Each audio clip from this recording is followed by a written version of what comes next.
Great. So, welcome everyone. I'm not gonna try and keep this tight. I do talk very, very fast. So if you have any questions, um, please just pop them in the chat and I'll try and get to them at the end of the session.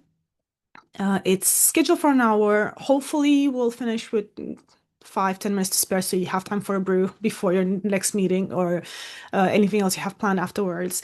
But I want to I want it to be useful rather than just me talking at you. So the session is specifically for fashion, retail, and textile brands, founders, leadership teams. So if you run another type of business, you are welcome to stay. But some of this may not map exactly 100% to your situation. Because the thing I hear most from fashion founders right now is some version of, I know I should be like all over this right now, all of the sustainability compliance stuff, but I generally don't know where to start or whether it even applies to me yet. And that is exactly what today is about.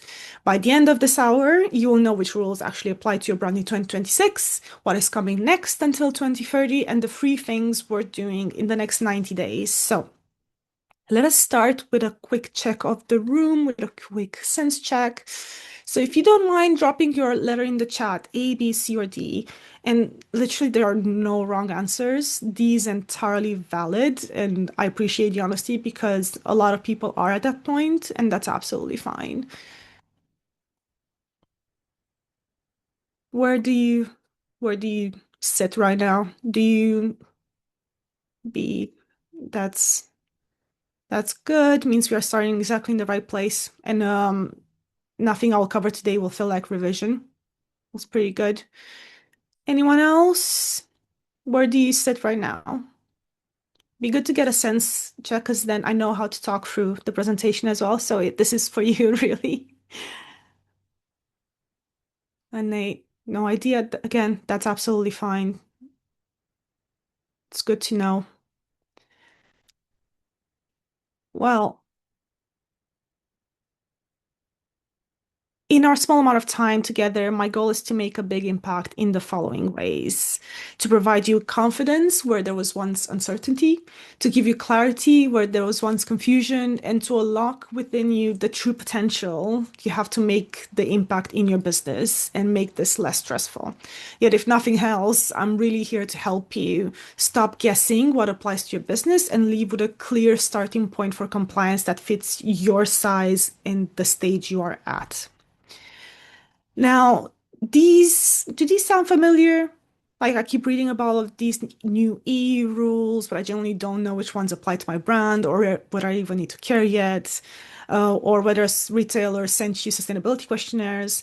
Now, these are not made up. I hear some versions of all three of these every single week. And the first one, not knowing which rules apply, is the most common starting point. And it's completely reasonable place to be. The EU has published over 30 pieces of legislation or proposed legislation touching fashion and textiles in the last 5 years. Nobody expects a founder or the leadership team to have read all of it. The second one is becoming more and more common. Retailers who are themselves subject to sustainability reporting requirements are now sending those requirements down the supply chain in the form of questionnaires. And if you supply to anyone with a significant EU presence or a large headcount, you probably have seen some of these questionnaires. And if you haven't, you will in the next 12 months. The third one, wanting to do the right thing, but feeling like every article makes it worse.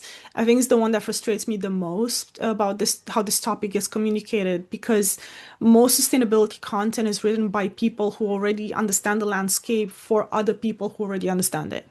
And the founders who need most of this information get the least useful version of it. So that is what we're trying to fix today. Now, before we keep going, I just wanted to introduce myself shortly. It's not going to take long. My name is Radhika Murphy. I've worked from startups to scale-ups to agencies to large brands, product service, fully remote factory-based. I've worked across very complex businesses to family-run conglomerates. And in the end, what I found is that everyone is working towards building a sustainable future. And that's just really, really nice. And I'm also a certified B Corp myself. B Corp is my bread and butter, which means I have been through the process of helping other brands navigate the complexity of legislation and compliance. And with the new requirements, it's even more clear how important this is. And I know where it is genuinely hard and where people make it harder than it needs to be sometimes. I only work with fashion, textile, and retail brands. That's where I specialize in. And that matters because the supply chain, the materials, the buyer relationships, the specific regulations I'm about to cover, they all have specific nuances for fashion that get lost when you work with a generalist. So enough about me. Let's get into it. What we'll cover today in the next 45 minutes or so, leaving time for questions at the end. First of all, which rules actually apply to your brand in 2026? Not a list of everything that exists because obviously we can't go through all of that in 45 minutes. There is a lot, like I said, over 30 pieces of legislation. We're going to look at specifically what matters for your brand, your size, and your market. Then, secondly, what buyers and retailers are already asking for. This is the bit that catches most brands off guard, I find, because you might not be directly subject to any of these regulations yet, but if you sell to a retailer who is, the requirements are already flowing down to you. Third is the timeline. What kicks in when, before 2030, from 2026 to 2030. So you know what genuinely needs your attention now versus what you can park until next year. Fourth, and this is one that I find most useful, was what most small brands get wrong. And these are the things people spend time and money on way too early. And things they leave too late as well. Knowing the difference can save you a significant amount of time and money, which is important.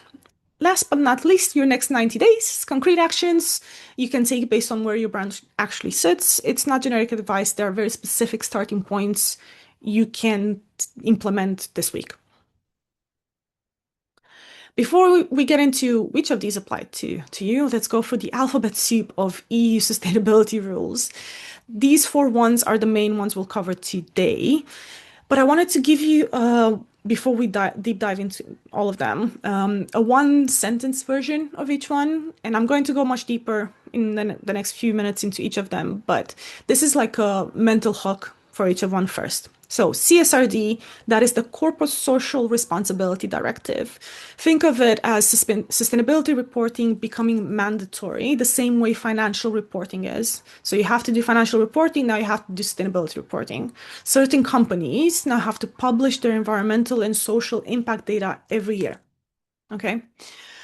ESPR is the Eco Design for Sustainable Products Regulation. Think of it as the EU setting minimum standards for how products must be designed.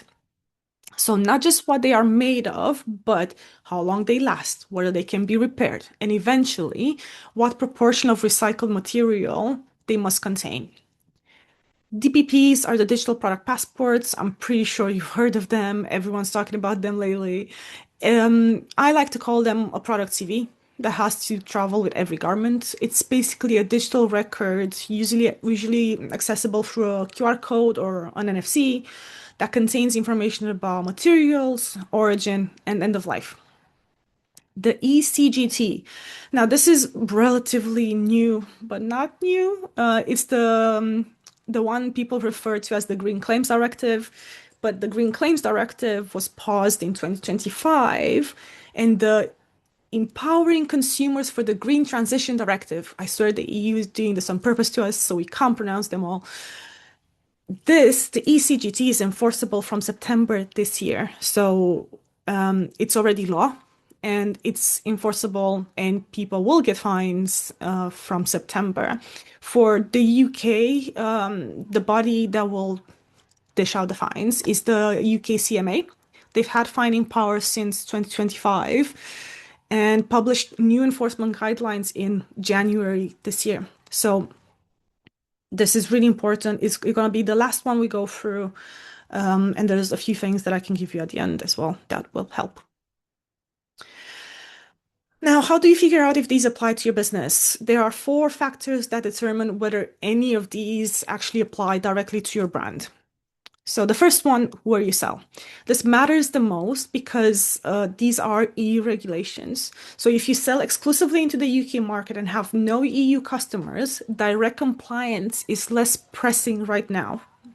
But even then, I have to say the UK tends to follow the EU on this stuff. So direction of travel is the same. I wouldn't pause the work on these right now. I would plan it in. Secondly, your company size and turnover. Again, it's one of the most commonly misunderstood factors, I think, mostly because there's been so many changes to this one. Most of the regulations start with the largest companies and work their way down. And right now, if you have fewer than 1,000 employees and a net annual turnover exceeding 450 million euros, you are not directly caught by CSRD reporting requirements. So that's a really big one. So you're not directly impacted by that. Not yet. Like I said, they all trickle down eventually, and the roadmap in the slides will show you exactly when that will start to affect you. The third factor is the one that catches most small brands off guard, whether your buyers are in scope, even if you are not. So this is one I want to focus on because it is the most immediately relevant thing for a lot of brands in the room. Um, the direct reporting requirement now applies, like I said, with to companies with more than 1,000 employees and a net annual turnover of above 450 million euros. And they've added this like amendment, they call them directives, the omnibus one, which entered into force in March. So this is really fresh because it raised the threshold significantly and reduced the number of in-scope company for CSRD by around 85%, which is huge. Like, this is really huge. The fourth one, what your supply chain looks like. This really matters for ESPR and digital product passports. So you need to know where your products are made, what they are made from, to be able to comply with any of these. So if you supply to any large retailer in the EU or the UK, assume you are indirectly in scope. And the next slide explains what that actually means. So even if you're not directly in scope, if you don't meet those thresholds, your buyers probably are. So this is a slide I would really pay attention to, particularly if you supply in the UK to retailers in the UK and the EU. The five things on the left. So these are not hypothetical future requirements. These are the questions that are already landing in supplier inboxes right now. And I know because I'm sending them for my clients. So I send versions of this questionnaire to on behalf of my clients to their suppliers so we can make sure my clients are ready for their reporting requirements. And I've seen versions of these from high street retailers, department stores, and online platforms as well, like e-commerce sites. The questionnaires vary in length and detail, but these five things appear in almost all of them, really. So carbon and footprint data, materials composition, country of manufacture, supplier information, and a basic environmental or social policy. If you can answer all five of those confidently and with evidence, you are ahead of most brands in the industry. If you cannot answer one or more of them, this is useful to know right now because a retailer asking you for this kind of information gives you very little time to put it together. It's the kind of thing that costs you money if you're not ready.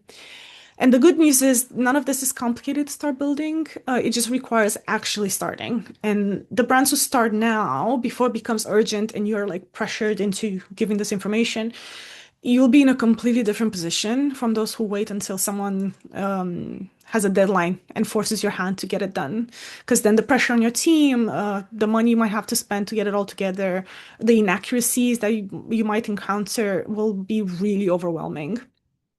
So compliance readiness really is not just a legal checkbox, it's a competitive advantage. That is not something I just say because it sounds better than it is. It's really, I mean it practically, because all of these big retailers and all of these, all of your bigger customers that are putting the pressure on you, they need this information for them to be compliant. And if you can't offer it, they will have to go to someone else because they have no choice. So even if you're not directly in scope, if you work with large companies, your buyers probably are. So it's worth keeping in mind. CSRD, the Corporate Sustainability Reporting Directive, is the one that gets the most headlines. So I really wanted to talk about it because people do start to panic about it, and you probably don't need to. So direct reporting requirement now applies to companies with more than 1,000 employees and a turnover above 450 million euros. The Omnibus Directive entered into force in March and raised the threshold dramatically to these two thresholds, which meant around 85% of companies, 85% fewer companies are directly in scope than originally planned. More importantly, and I really want to be direct about this, even if you are nowhere near those thresholds, your buyers almost certainly are. The retailers and platforms you sell to have to report their scope 3 emissions. Their scope 3 emissions means their supply chain, and that's you. So that's your emissions. They cannot complete their own reporting without data from you. And that data request lands with you whether you are in scope or not. So that's kind of how it affects you if you're not directly in scope. So the first thing that I would do, I would think right now, spend 10 minutes about your top 5 retail customers, if you have any, because this is how it affects you. Do they have more than 1,000 employees? And if yes, then assume a data request is coming with you to you in the next 12 months. Secondly, the data that they are most likely to ask for is your carbon footprint at product or company level, materials composition, and a basic supply chain information. You don't need a perfect answer to any of these, but you do need a starting point and a methodology to get this done. Another piece of good news under the Omnibus Directive for CSRD, so for this reporting directive, companies with fewer than 1,000 employees can now refuse data requests from large retailers that go beyond the voluntary standard requests. So if someone comes to you and asks you for the information under CSRD, you can say no. So you're not obliged to provide unlimited sustainability data just because a large buyer asks you for it. However, they will have to get that data. And if you can't provide it, they'll have to get it from someone who can. So there might be, if it's not legislative implications, there'll be financial implications. ESPR, so Eco Design for Sustainable Products Regulation and digital product passports are linked because the DPPs, the digital product passports, or your product CVs, like I call them, are actually part of the ESPR framework. So it kind of made sense to cover them together. ESPR is the broader regulation, and it sets the minimum design standards for a product sold into the EU. So for fashion and textiles, that means rules about how durable your garments must be, what proportion of recycled content they must contain, whether they can be repaired, and critically, you will no longer be able to destroy unsold stock. So like this is probably my favorite part of the ESPR. It puts a lot of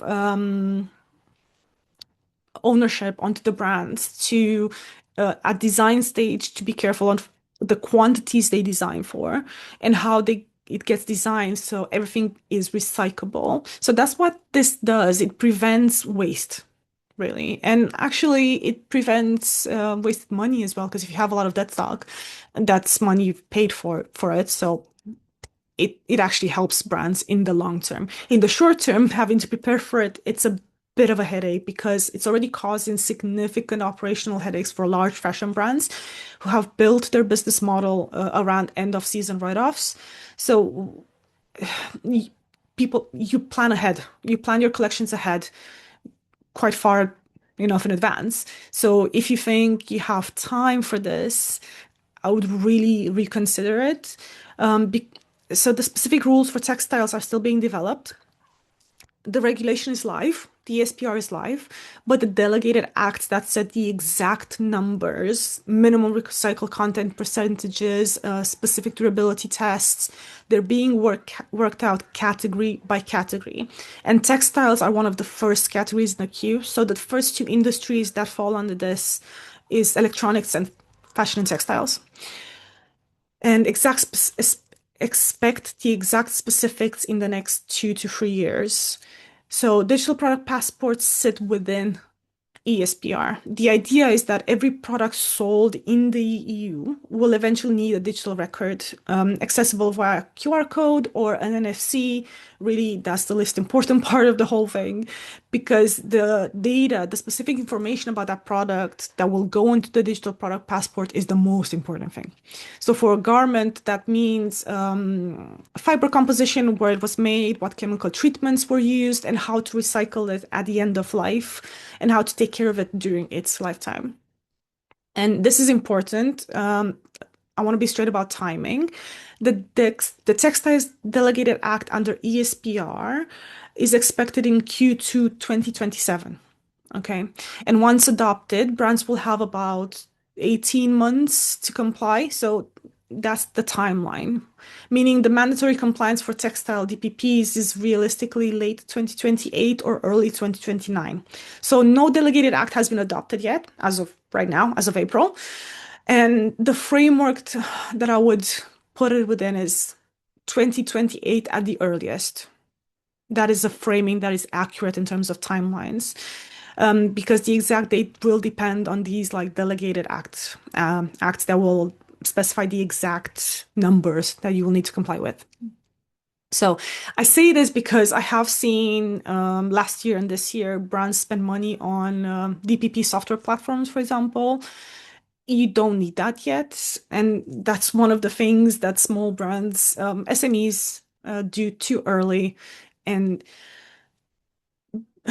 a software is only as good as the data in it. And it's the same with AI. Of course, AI helps, software helps speed up things, and make it a bit simpler. But if you don't have the data and you don't know how to collect the data and you don't know how to like frame the data, the software does nothing for you. And you really don't need it right now.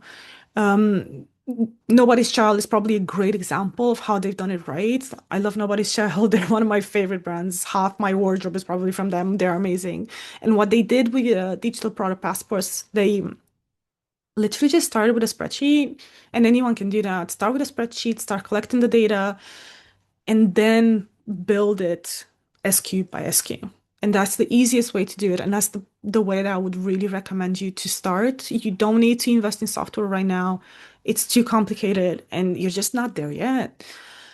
So what you should know about what you should be doing right now is not building the infrastructure, like the things that go into the things that will build your QR code, like the software that stands behind it or the NFC. It's getting the data. Look at fiber composition by SKU, supplier name and countries, chemical information if you have it. This data collection costs you almost nothing to start and means that when you do start, when the requirement arrives and you have to comply, you're just building on a foundation rather than starting from scratch. And it's free. So spreadsheets over software will be the main thing on DPPs right now. This is a really big one. As I said, this is the one that people still refer to as the Green Claims Directive, but it's called the Empowering Consumers for the Green Transition Directive, the ECGT. It's really important because this is live now, so it's the law, basically. And I know I have a question about it in the chat, and this will probably answer it.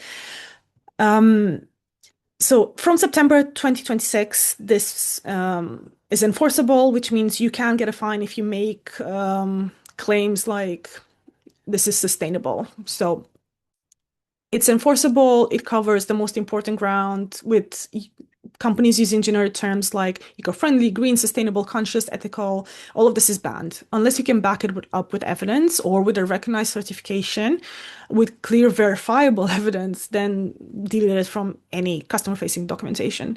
The practical reality is this.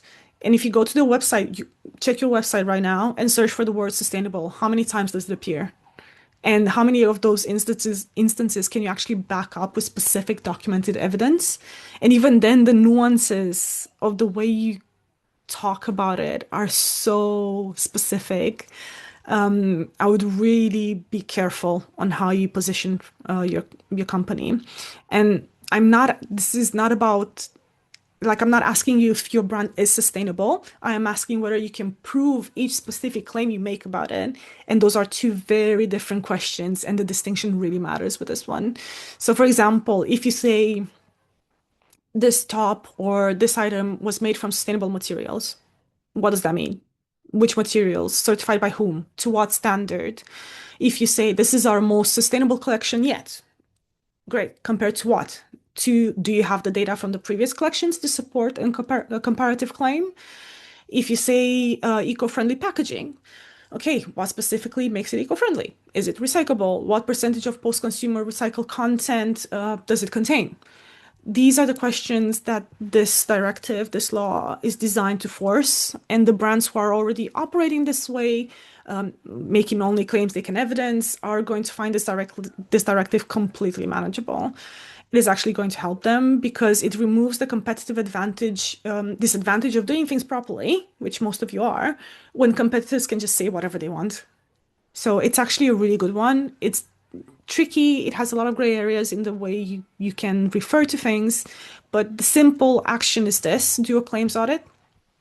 Might take you a day or two, probably, depending on how many comms you have out there. Pull up every page of your website, every product description, every social media post, every email marketing campaign you're planning to send out, and flag every environmental claim. And for each one, either confirm you have the evidence to back it up or edit the language to something you can stand behind. That is it. That is the job you have for now. Another thing you can't actually say is publicly to your customers online, things like I'm just putting random numbers now. We've saved 20 tons of CO2, and that is the equivalent of 757 flights to New York from London.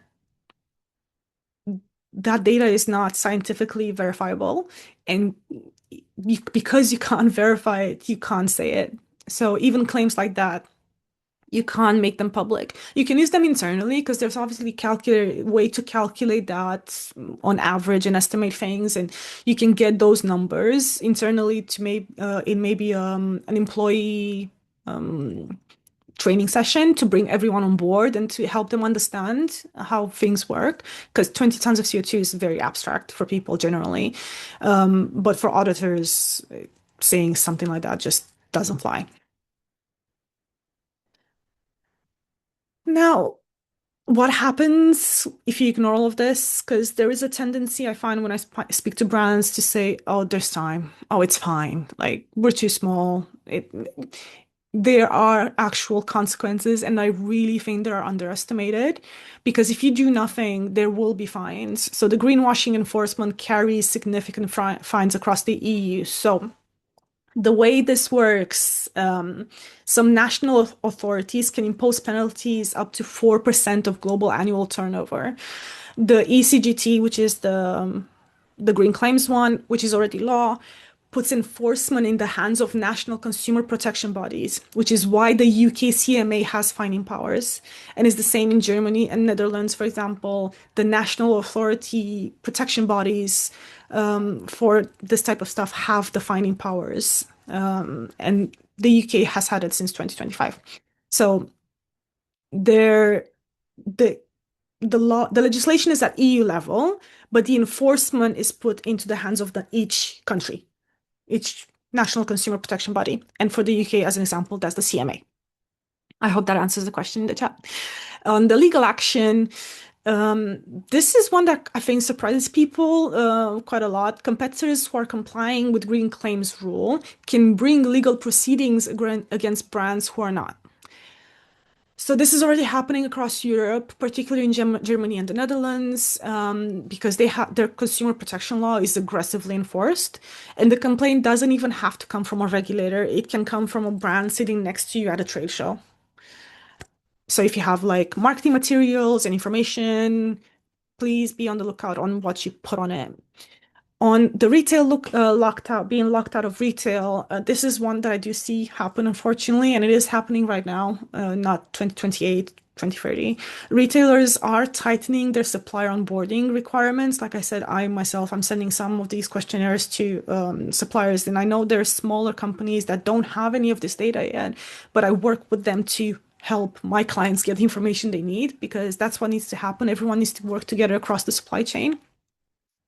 And brands that cannot provide material composition data, a supplier list, basic written sustainability policy, it becomes a liability in the retailer supply chain. And I've spoken to brands who have lost money and contracts over this. So the retailer doesn't always tell you why. They send you the questionnaire depending on who they work with and how they work and how they operate. But if you can't provide the data they need to report, they themselves get exposed to potential fines. So obviously that can't happen. On reputation damage, I think we all know this. A greenwashing story moves faster than a correction you can make right now. So one investigation, one NGO report, one viral social media post, the recovery from something like that can take years. And the compliance work that you can do right now that could prevent a reputation damage just takes a couple of months. So it's definitely worth looking at it. The things brands do too early. So full scope free carbon audits before you have supplier data to put into them. You need it's very difficult to get supplier information. So you yourself will have suppliers to create your own scope free emission calculations. And it's very, very difficult. For you to be audit ready, you need the full GHG assessment, which includes scope free. But for most of you, if you just start on your scope 1 and 2 and get your emissions, just get like a baseline even to work from and build upon, it will make such a massive difference. DPP software platforms in 2026, when textile specific rules do not land until 2028. Please don't pay for any software. I mean, the software companies might hate me right now, but you don't need it right now. Like at this second, if you don't have the data to put into it, it won't help you. It will definitely help you in the future. So you will need a software at some point. But right now, if you're not within the thresholds, you don't need it. Start with collecting data for one SKU, see what the gaps are, see how it goes, see what the process is like, how much time it takes. And once you have that ready with a spreadsheet, then move on to the next phase of the project. It's a data project, it's not a software project. Software will help, but not right now. B Corp certification attempts. I know some of you might not like B Corp, but it's the hill I'm willing to die on because they've changed their requirements right now, and it is very difficult to become a B Corp and stay a B Corp. So I expect a lot of companies that have B Corp to not be recertified in the upcoming couple of months and years because they won't be able to hit any of the requirements and thresholds that are required. And B Corp is now actually audited by a third independent verifiable company. So that means if you are a B Corp, you will kind of automatically be compliant under the ECGT because the requirements on the B Corp are so closely aligned to the ECGT, the Green Claims one, that it will mean for an auditor you already have the verified audit and certification to say you are compliant. So B Corp is really, really good if you do it right, if you start it right, and if you implement the things that are required. And these are the real examples from brands I have spoken to. The time and money spent on all three of these would have been better spent on the free actions that you can do right now. And the good news, and I mean this, none of these consequences on this slide are inevitable. Everything here is preventable with relatively modest efforts applied in the right order. And this is where we're going to go next. So the timeline. This is the full picture obviously you'll get the recording. Feel free to take screenshot. Every regulation relevant to brands plotted across the next 5 years. So you can see at a glance what's active now, what's in preparation phase, and what's coming. I do a couple of things worth calling out as you look at this. The pink bars are mandatory compliance. These are already in force or have a firm date. The green bars are preparation or transition periods. So these rules exist, but you are not yet legally required to comply. The blush bars are proposed or expected. The direction of travel is clear, but specific requirements are still being finalized. And if you look at this, where the pink bars start clustering, it's 2027. So realistically, we're in May already, almost in May. Time is flying. You all have priorities, goals, already responsibilities within your job roles. There isn't enough time. Like, you have to start planning ahead. Like you have the timeline now. You know, you can see what is coming. You see what's already enforced. And you can see when the things start to really broaden out. Um, just plan it in for the next. Do like a 12 to 24-month plan. Have this, I don't know, print it out if you want, or put it on your screen or desktop. It's worth keeping in mind. So the only one again to flag is the ECGT, the green claim, the empowering consumers for the green claims are for the green transition. Even I struggle to pronounce it most of the time. Jesus, this one is already live, applies to all companies, like we said, and is the predecessor to the Green Claims Directive, which is why a lot of people online will still call it the Green Claims Directive. Even though it's the ECGT, it covers similar ground around honest environmental marketing. So if you do the claims audit, like I mentioned, go on your website, check your claims. You've already addressed what that directive requires, so you'll be fine. So where do you sit? A quick way to think about it is in these three stages. If you're directly in scope, so this is the framework that I think you can take away from today, these three tiers, you will all sit in one of these. So think about which one you are. If you're directly in scope, the most important thing to do after the session is not to read more about regulations. You've probably read enough. It is to work out your specific obligations and deadlines because they do vary depending on your exact size and which markets you operate in. Honestly, I don't know where you all sell into, but it's important to figure that out if you are directly in scope. And if you do not already have someone helping you map that out, that is a conversation to have next, of course. Those are things that I do, of course. There is an offer at the end if you need support, but figure out if you are directly in scope. If you are indirectly affected, and I suspect this is the majority of you in this room, your priority is to have 5 data points that I mentioned on the buyer slide. So the carbon footprint, the materials composition, the country of manufacture, supply information, and a written environmental social policy. Get those 5 things started, documented. That piece of work will cover most of what any retailer is likely to ask you for in the next 2 years.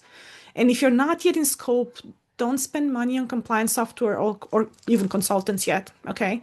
Your one job is data hygiene at product level, and it's harder to collect all of that information than you think. Again, speaking from experience working with brands, know what your products are made from, who made them, where they made it, keep that information somewhere it can be retrieved quickly, and that will be it for now for you. Now, I've asked you the question at the beginning. I'm going to ask you again. How are you feeling about compliance right now? And again, there's no wrong answer here. I just want to get a pulse of the room and see if this was helpful. And because it's really important for me to make sure this was helpful and useful. So if you can put in the chat 1, 2, 3, 4, that would be super useful if you don't mind.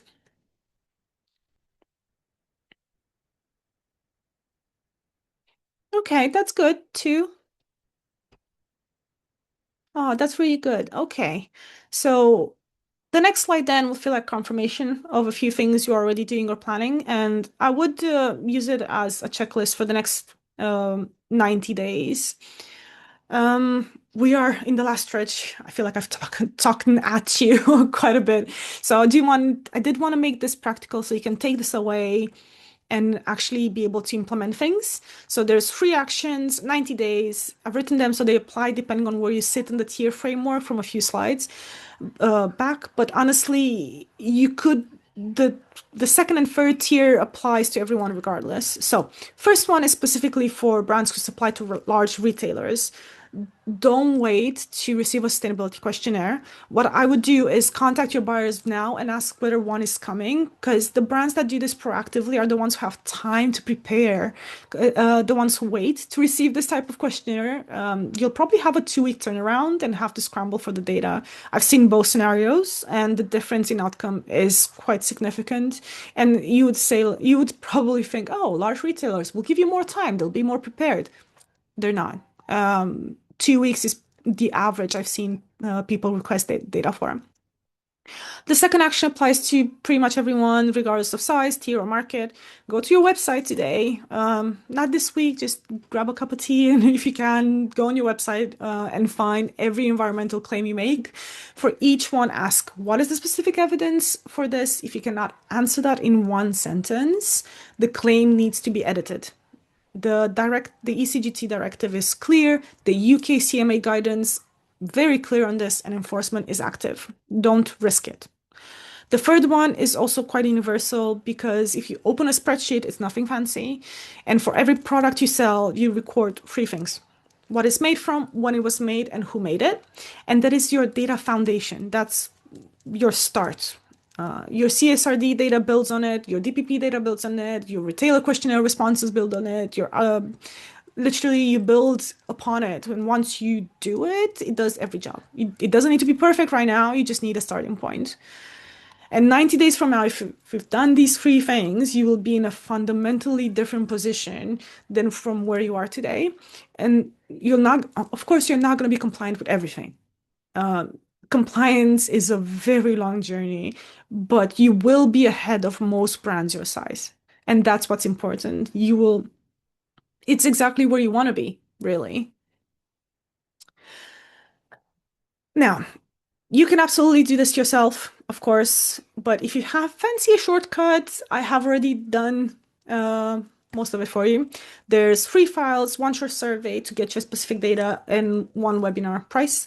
So it's the same checklist and spreadsheets I built for paying clients, plus a short survey that tells me which tier you will be in. So it's very specific to you.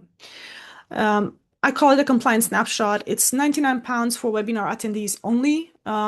It will be three things. You'll have it sorted by Friday. It's built specifically for fashion and textile. It's not taken from finance or tech or whatever.